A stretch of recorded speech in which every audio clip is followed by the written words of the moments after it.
محترمہ فاطمہ جناح اگر جیت جاتی ہے الیکشن تو کیا ایسٹ پاکستان علیحدہ ہوتا؟ کہ اگر محترمہ فاطمہ جناح جیت جاتی تو شاید پاکستان متحد رہ سکتا. پاکستان کی آرمی چیف نے کہہ دیا کہ جناب ہم مزید پاکستان کے معاملات میں سیاسی معاملات میں مداخلت نہیں کریں گے. یہ جو ان کا بیان ہے کیا آپ اسے دیکھتے ہیں کہ it is a culmination of this kind of interference by the army? تو بڑے بولڈ سٹیٹمنٹ تھا، لیکن وہ بولڈ سٹیٹمنٹ ان کو صرف جاتے ہوئے جانے سے 1-2 دن پہلے انہوں نے دیا، لیکن بہرحال پھر بھی سگنیفیکنٹ ہے کہ انہوں نے یہ کہا. لیکن جو دوسری بات انہوں نے کہی اس کے بارے میں ہمیں ابھی تک یقین نہیں ہے کہ اس پہ اب عمل ہو رہا ہے، کیونکہ ان کا کہنا یہ تھا کہ اب ہم نے فیصلہ کیا اور یہ انسٹیٹیوشن کا فیصلہ ہے، انڈیویجول فیصلہ نہیں ہے، کہ اب ہم آئندہ یہ مداخلت نہیں کریں گے. یہ بھی سمجھتے ہیں کہ ایک فیصلہ لیاقت علی خان صاحب کا وہاں جانا ایک غلطی تھی ہماری؟ اس وقت کی حکومت نے جو اسیس کیا اور میرے خیال میں صحیح اسیس کیا وہ یہ کہ ہماری مدد اگر کوئی ملک کر سکتے ہیں تو وہ یورپین ملک ہے اور امریکہ ہے، کیونکہ ان کے پاس ریسورسز بھی ہیں اور وہ ولنگ بھی ہے، اور رشیا کے پاس اس وقت اس طرح کے ریسورسز نہیں تھے کہ وہ آپ کی اس طرح سے مدد کر سکتا. کچھ لوگ کہتے ہیں کہ ایوب خان صاحب کا پیریڈ کوئی ایسا تھا جو کہ جس میں پاکستان نے کچھ جیسے انڈسٹریل ڈیولپمنٹ بہت ہوئی، ہمارے یہاں ڈیمز بنے ہیں، اور Pakistan was more stable country at that time. یہ درست ہے کہ ایوب خان کے زمانے میں بہت ترقی ہوئی، اور اس کی ایک وجہ تو یہ بھی تھی کہ ہمیں اس زمانے میں یونائٹڈ اسٹیٹس کا خاص طور پہ اور ویسٹرن کنٹریز کا بالعموم بہت سپورٹ حاصل تھی، اور بہت ہمیں فائنینشیل ہیلپ بہت ملتی تھی، ایڈ بہت ملتی تھی. ہماری فوج کے تقریباً وہ کہتے ہیں کہ جوتے تک وہاں سے آتے تھے.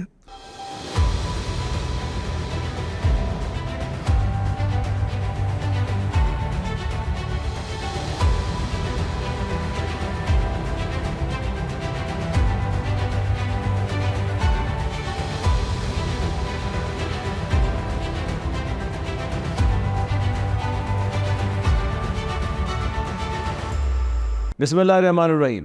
ناظرین، پروگرام ورلڈ ان فوکس میں آپ کا ہوسٹ عبدالباسط خان حاضر خدمت ہے.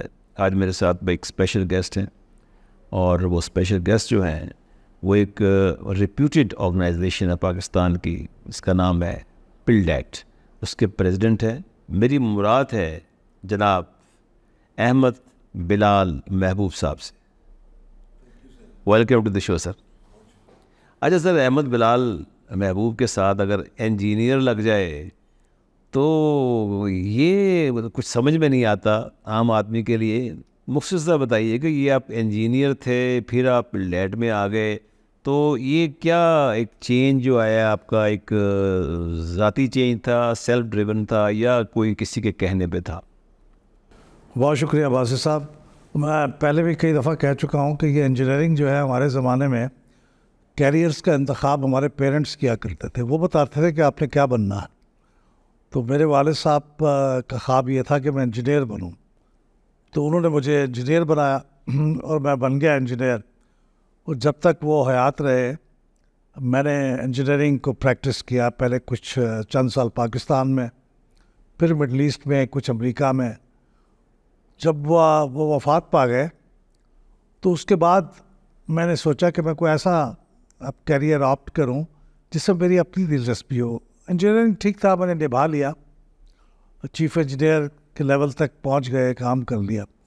لیکن میری خواہش یہ تھی کہ میں پولیٹیکل جو سائنس ہے یا پولیٹیکل پریکٹس ہے اس کے بارے میں کچھ کام کروں. اور پھر اس کے اندر خواہش یہ تھی کہ جو اس کی ریسرچ سائڈ ہے، جو اس کی تھیوریٹیکل سائڈ ہے، اس کے اوپر کام کروں. تو پھر ہم نے ایک ادارہ بنایا، اور پھر میں یہ 23 سال انجینئرنگ کو پریکٹس کرنے کے بعد یہ میں 1998 میں نے یہ ادارہ پھر بنانے کا کام شروع کیا. تو پھر میں اس طرف آ گیا اپنے دل والے کام کی طرف، جس سے میری دلی محبت تھی. تو انجینئرنگ کے ساتھ ساتھ اب میں وہ کر رہا ہوں، اس لیے میں اس سے بالکل بور نہیں ہوتا. حالانکہ ریٹائر ہو جانے کی عمر ہوتی ہے، لیکن میں بہت خوش ہوتا ہوں اس کے اوپر، کیونکہ میرے دل سے بہت قریب ہے. یعنی آپ کے دل سے بہت قریب ہے اور آپ کو اس سے دلی محبت بھی ہے.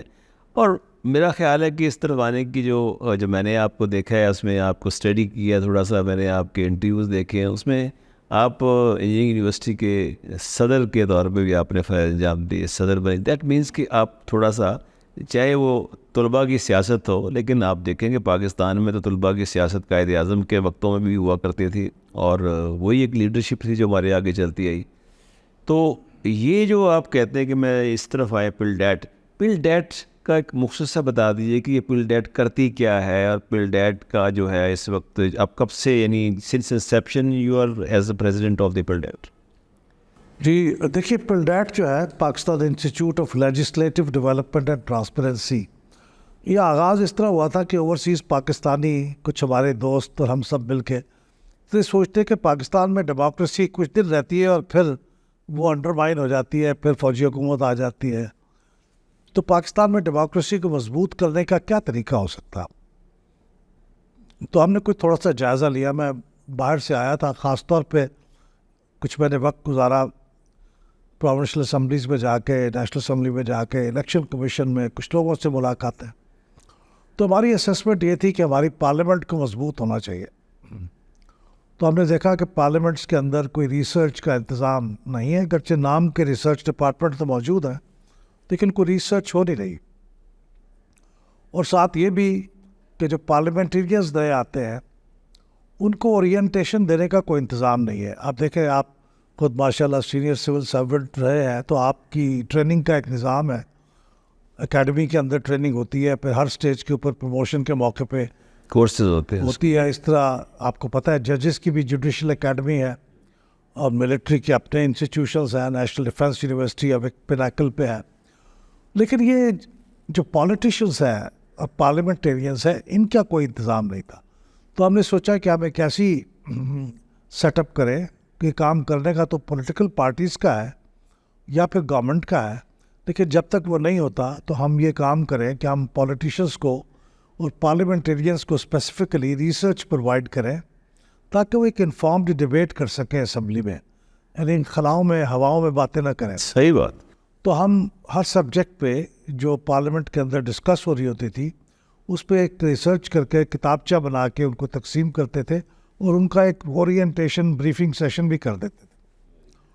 تو یہ بنیادی طور پہ فلسفہ تھا کہ ہم پولیٹیشنز اور پارلیمنٹیرینز کے لیے بھی کچھ اس طرح کی فیسلٹی کریٹ کریں جس طرح دوسرے لوگوں کے لیے ہے، ججز کے لیے، جنرلز کے لیے، سول سرونٹس کے لیے. تو یہ اس کے پیچھے تھا. لیکن بعد میں پھر ایکسپینڈ ہوا تھوڑا سا اس کے. اب ہم چونکہ ایک ادارہ الگ سے بن گیا ہے جس پہ ہم تھوڑا سا ہم نے بھی کنٹریبیوٹ کیا ہے، Pakistan institute of parliamentary services PIPS. وہ حکومت کا ادارہ ہے، حکومت کا فنڈڈ. تو اب اسے ہی کام کرنا چاہیے، لیکن جہاں جہاں اس کی خلا ہوتا ہے پھر وہ ہم پر کرنے کی کوشش کرتے ہیں. جی آپ. اچھا سر، یہ جو ادارہ چونکہ ہے کہ آپ پاکستان کی اگر ہم سیاست کا جائزہ لیں، پاکستان کی کلچر کو دیکھیں، پاکستان کی معیشت کو دیکھیں، مطلب اوورال اگر آپ دیکھیں تو سنس پارٹیشن آج 76 سال زیادہ کا عرصہ گزر چکا ہے. پاکستان کی آرمی چیف نے کہہ دیا کہ جناب ہم مزید پاکستان کے معاملات میں، سیاسی معاملات میں مداخلت نہیں کریں گے. جنرل باجوہ صاحب کا میں اشارہ کروں، اور انہوں نے اس بات کا ذکر کیا کہ ہم کرتے آئے ہیں اور اس میں کوئی دو رائے نہیں ہے، اٹس این اوپن سیکرٹ. تو یہ جو ان کا بیان ہے، کیا آپ اسے دیکھتے ہیں کہ it is a culmination of this kind of interference by the army, یا ابھی اس پہ بھی آپ دیکھ رہے ہیں کہ معاملہ چل رہا ہے؟ دیکھیے، یہ بیان بہت اہم ہے. اس لیے بہت اہم ہے کہ پہلی بار کسی فوجی سربراہ نے اوپنلی پبلکلی ایکنالج کیا ہے کہ فوج کا ادارہ سیاسی معاملات میں مداخلت کرتا رہا ہے اور 70 سال سے کرتا رہا ہے. اور ساتھ انہوں نے یہ بھی کہا کہ یہ کانسٹیٹیوشن کے خلاف تھا جو ہم نے کیا، یہ صحیح نہیں تھا، اور اس سے عوام اور فوج کے درمیان فاصلہ پیدا ہوا. بڑا بولڈ اسٹیٹمنٹ تھا. تو بڑے بولڈ اسٹیٹمنٹ تھا، لیکن وہ بولڈ اسٹیٹمنٹ ان کو صرف جاتے ہوئے جانے سے 1-2 دن پہلے انہوں نے دیا، لیکن بہرحال پھر بھی سگنیفیکنٹ ہے کہ انہوں نے یہ کہا. اس حد تک تو یہ بات بہت اہم ہے اور سمجھ میں آئی ہے. لیکن جو دوسری بات انہوں نے کہی اس کے بارے میں ہمیں ابھی تک یقین نہیں ہے کہ اس پہ اب عمل ہو رہا ہے، کیونکہ ان کا کہنا یہ تھا کہ اب ہم نے فیصلہ کیا اور یہ انسٹیٹیوشن کا فیصلہ ہے، انڈیویجول فیصلہ نہیں ہے، کہ اب ہم آئندہ یہ مداخلت نہیں کریں گے۔ اب اس کے بعد ہوا یہ کہ کچھ حالات ایسے بگڑے کہ اس میں ایک ان کا بھی میرا خیال کنٹریبیوشن تھا کہ یہ جو پیچھے ہٹنے کا انہوں نے فیصلہ کیا تھا سیاسی معاملات سے، وہ میرے خیال میں وہ ہٹ نہیں سکے۔ اور دوسری بات یہ ہے کہ وہ کیا سمجھتے ہیں سیاسی معاملات کی ڈیفینیشن کیا ہے، یہ کبھی کوئی بیٹھ کے کسی انسٹیٹیوشن میں پرسائزلی اس کو ڈیفائن کیا جائے نا کہ کیا چیز تھی جس کے اوپر آپ نہیں مداخلت کرنا چاہتے۔ ہو سکتا ہے کسی چیز کو آپ پولیٹیکل افیئرس میں گنتے ہوں اور کوئی دوسرے لوگ نہ گنتے ہوں، یا آپ نہ گنتے ہوں اور دوسرے لوگ گنتے ہوں، تو یہ میرے خیال میں کہیں پبلک میٹنگ کی بات نہیں ہے، یہ نیشنل سیکورٹی کمیٹی جیسے ادارے میں بیٹھ کے طے ہونا چاہیے۔ لیکن اس میں کوئی شک نہیں ہے کہ جس طرح انہوں نے اس بات کو ایکنالج کیا کہ مداخلت بہت نقصان دہ چیز ہے، ملک کے اندر بہت سے مسائل اس نے پیدا کیے ہیں، اور بہترین حل یہی ہے کہ فوج خود اسے ریئلائز کرتے ہوئے اپنے آپ کو سٹیپ بیک کرے، جیسے انڈونیشیا میں انہوں نے کیا، بجائے اس کی کہ کسی اور طریقے سے ایسے ہو، یہ فوج خود آن اٹس اون فیصلہ کرے، تو یہ سب سے بہترین حل ہوگا۔ بالکل صحیح ہے، اور میرا خیال ہے کہ کچھ لوگ اس کو وشفل تھنکنگ کہتے ہیں۔ اچھا سر، پاکستان جب آزاد ہوا 47 میں، تو آپ دیکھیں کہ یہ فرسٹ ڈیکیڈ تھا پاکستان کا، جب انہیں آئین بنانا تھا اس کوشش میں لگے رہے آ کے۔ آپ نے دیکھا کہ قائد اعظم کی رحلت جلدی ہو گئی، دنیا سے چلے گئے۔ لیاقت علی صاحب جو ہمارے پرائم منسٹر تھے، ان کی شہادت ہو گئی۔ قائد اعظم نے اردو زبان پاکستان میں وہ پوری نافذ کر دی آ کے۔ پھر اس کے ان ایڈیشن ٹو دیٹ تحریک وہ جو قرارداد مقاصد کا بھی ایک معاملہ جو تھا جسے کہتے ہیں، وہ بھی ہمارے سامنے آ رہا تھا۔ وہی جسے کہتے ہیں لاسٹ، کہاں ہم نے غلطی، ویئر وی فالٹرڈ، کہ یہ جو سب چیزیں ہوئی ہیں، میجر ڈینٹ کہاں سے پاکستان کا پڑا فرام دی بگننگ۔ کیونکہ ایک تو سر یہ ہے نا کہ ایک مغربی پاکستان اور ایک مشرقی پاکستان۔ مشرقی پاکستان کو تو کہہ دینا کہ انٹلیکچولی زیادہ وہ لوگ اویئرنیس تھی ان کے اندر، کیونکہ وہ ظاہر ہے انہوں نے اسٹرگل کی، مسلم لیگ بنی جیسے۔ ہاں، ویسٹ پاکستان چونکہ ہماری آرمی میں کا انفلوئنس زیادہ تھا ویسٹ پاکستان کا، اور وہیں سے زیادہ تر فوجی آتے تھے، تو ایک طاقت کا مظہر تھا، ایک علم و ذہانت کا مظہر تھا۔ دوریاں تو اس میں ہونی تھی، باہر گیف جو بعد میں رونما ہوئی۔ لیکن آپ کیا سمجھتے ہیں جو فرسٹ ڈیکیڈ تھا اس میں، پھر بیوروکریسی کا بھی آپ نے ہمارا دیکھا کہ خواجہ ناظم الدین کو ڈسمس کیا گیا، پھر اس کے بعد بوگرا صاحب کو بلایا گیا، ایک اور بنگالی وہ بھی بیوروکریٹ تھے ان کو ریپلیس کرنے کے لیے۔ لیکن ایسا لگ رہا تھا کہ اس ڈیکیڈ میں کچھ اس وقت کی اسٹیبلشمنٹ کچھ نہ کچھ کرتی رہی۔ دیکھیے، جو پہلا بڑا مسئلہ تھا نا پاکستان کے قیام سے بھی پہلے شروع ہو گیا تھا، اور بعد میں وہ بڑھ گیا بہت زیادہ، وہ یہ فلسفیکل ایک پوائنٹ آف ویوز کا اختلاف تھا کہ یہ پاکستان بن رہا ہے یہ کس لیے بن رہا ہے۔ ایک بڑا ڈومیننٹ ویو یہ تھا کہ یہ اسلام کا نظام یہاں اسٹیبلش کرنے کے لیے بن رہا ہے، یعنی اسلام کی تجربہ گاہ ہوگا اور یہ اسلامی نظام یہاں قائم ہوگا۔ اس کے مقابلے میں بہت سے لوگوں کا خیال یہ تھا کہ نہیں، اسلامی نظام کی بات نہیں ہے، یہ مسلمانوں کے لیے ایک ملک بن رہا ہے، چونکہ مسلمانوں کے حقوق ہندوستان میں محفوظ نہیں ہیں، تو اس لیے ایک ملک بنا رہے ہیں جہاں ان کے حقوق محفوظ ہوں۔ کیونکہ یہ تو ٹھیک ہے کہ جن صوبوں کے اندر مسلمانوں کی اکثریت ہے ان پہ مشتمل ہوگا پاکستان، لیکن اگر وہ الگ سے اسٹیٹ نہیں بنے گی تو پھر مرکز میں تو بہرحال مسلمانوں کی اکثریت نہیں ہوگی، تو لہٰذا صوبوں میں اکثریت ہونے کے باوجود جب وہ کسی ایسے ملک کا حصہ ہوں گے جہاں ہندوز کی اکثریت ہوگی، تو پھر ظاہر ہے ان کا فیصلہ مرکز کی سطح پہ وہ فیصلہ مانا جائے گا، تو ہماری آزادی کمپرومائز ہو جائے گی۔ تو مسلمانوں کے تحفظ کا ایک نظریہ تھا، تو یہ نظریے دونوں پیرلل چلتے رہے، اور میں سمجھتا ہوں کہ آج تک ریزالو نہیں ہوئے، کیونکہ اگر اسلام کا نظام قائم کرنا ہے تو پھر اس کی کچھ اور شرائط ہیں پھر علماء کرام کا رول بہت اہم ہو جاتا ہے. پھر وہ کہتے ہیں کہ یہاں پہ اب دیکھیے قائد اعظم نے تو پہلا جو اسمبلی کا پریزیڈنٹ الیکٹ کیا تھا ان کی زندگی میں، ان کے اپنے الیکشن سے پہلے 2 دن کے لیے جوگندر ناتھ منڈل کو کیا تھا. وہ ہندو تھے اور ایسٹ پاکستان سے تعلق تھا. یہ وزیر خزانہ بھی تھے سر؟ نہیں، وہ وزیر قانون ایک اور بنے تھے، لیکن یہ اسپیکر بنے تھے، اسپیکر بنے، پریزیڈنٹ آف دی اسمبلی. لیکن میسج ان کا دینے کا یہ تھا کہ یہ صرف مسلمانوں کا ملک نہیں ہے، یہ ایک عام نارمل کنٹری ہے. لیکن یہ ملک کے اندر یہ اس کے جب قائد اعظم نے تقریر فرمائی 11 اگست 1947 کو، جو ان کی مشہور تقریر ہے جس میں انہوں نے کہا کہ مذہب ذاتی معاملہ ہے، اسٹیٹ کا اس سے کوئی تعلق نہیں. Free to go to your temple, آپ free to اپنی go to your مسجدوں میں mosque. جائیں، اپنے مندروں میں جائیں اور جہاں مرضی جائیں، صحیح ہے. اسٹیٹ کے لیے کا اس سے کوئی تعلق نہیں ہے. تو اس سے ایک ڈفرینٹ میسج گیا.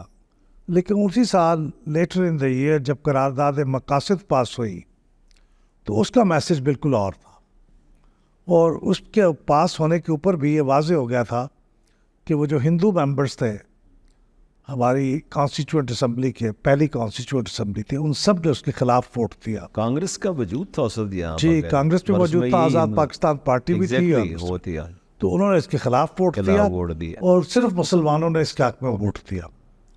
تو اس کا مطلب یہ ہے کہ وہ اسپلٹ ایک پیدا ہو گئی، وہیں سے راستے جدا ہو گئے. راستے جدا ہو گئے. آج بھی یہ ڈیبیٹ آج بھی وہی ڈیبیٹ چل رہی ہے. تو یہ میرے خیال میں سب سے بڑا مسئلہ تو میں سمجھتا ہوں ہمارا یہ رہا. اور پھر آپ نے ذکر کیا تو میں کوئکلی ذکر کر دیتا ہوں کہ دوسرا بڑا مسئلہ، چونکہ ہم یہ 2 ونگز تھے، ایسٹ بنگال اور باقی پاکستان، یہ اس وقت چونکہ ویسٹ پاکستان اکٹھا نہیں تھا تو یہ ویسٹ پنجاب تھا، اور ایک نارتھ ویسٹ فرنٹیئر پروونس تھا، سندھ تھا، بلوچستان تھا، یہ تھے. اور 5واں صوبہ جو تھا وہ ایسٹ بنگال تھا.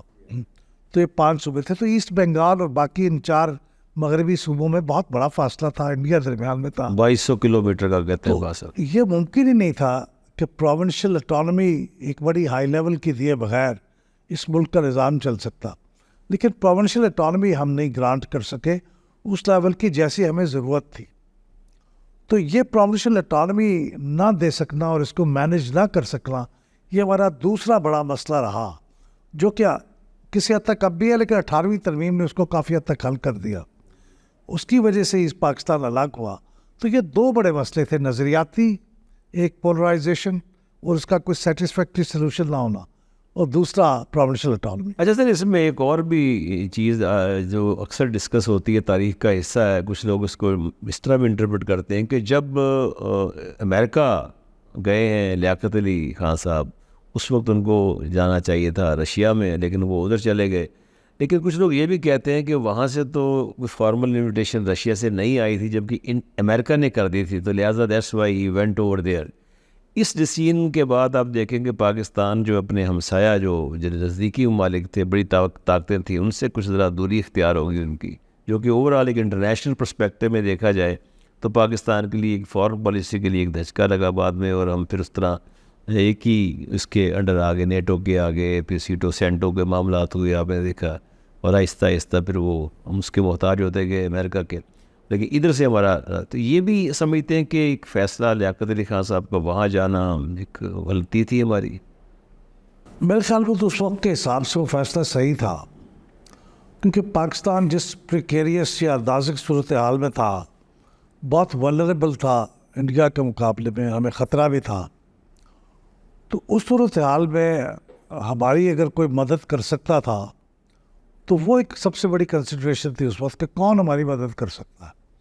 تو اس وقت کی حکومت نے جو اسیس کیا، اور میرے خیال میں صحیح اسیس کیا، وہ یہ کہ ہماری مدد اگر کوئی ملک کر سکتے ہیں تو وہ یورپین ملک ہے اور امریکہ ہے، کیونکہ ان کے پاس ریسورسز بھی ہیں اور وہ ولنگ بھی ہے. اور رشیا کے پاس اس وقت اس طرح کے ریسورسز نہیں تھے کہ وہ آپ کی اس طرح سے مدد کر سکتا. اور پھر آپ نے درست کہا، تاریخ کی کتابوں میں اگرچہ کنفلکٹنگ باتیں لکھی ہوئی ہیں، لیکن فیکٹ یہ ہے کہ رشیا کی طرف سے کوئی باضابطہ انویٹیشن نہیں تھا، امریکہ کی طرف سے تھا.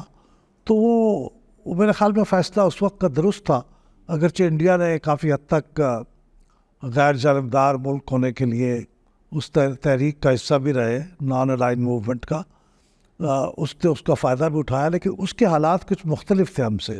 ہم ولنریبل تھے، وہ اتنے ولنریبل نہیں تھے، وہ ہم سے بہت بڑے تھے. ان کو ہم سے اتنا خطرہ نہیں ہو سکتا تھا جتنا ہمیں تھا. تو اس لیے ہمیں میرے خیال میں کسی ایسے بلاک کی مدد چاہیے تھی جو ہماری سپورٹ کر سکتا. اچھا، اس میں سے ایک اور جو ایلیمنٹ ہمیں دیکھنے کو مل رہا ہے، اگر کانسٹیٹیوشنل ہسٹری کو ہم دیکھتے ہیں پاکستان کی، تو کوئی دہائی پاکستان کی ایسی نہیں تھی جہاں کوئی نہ کوئی پاکستان کسی نہ کسی بڑے مسئلے سے درپیش رہا ہے.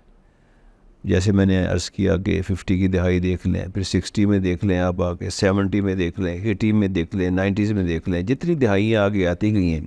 لیکن اس کے باوجود کچھ لوگ کہتے ہیں کہ ایوب خان صاحب کا پیریڈ کوئی ایسا تھا جو کہ جس میں پاکستان نے کچھ، جیسے انڈسٹریل ڈیولپمنٹ بہت ہوئی، ہمارے یہاں ڈیمز بنے ہیں، اور Pakistan was more stable country at that time comparing to that. جب 69 کے بعد ریزائن کیا یا خان صاحب آگے.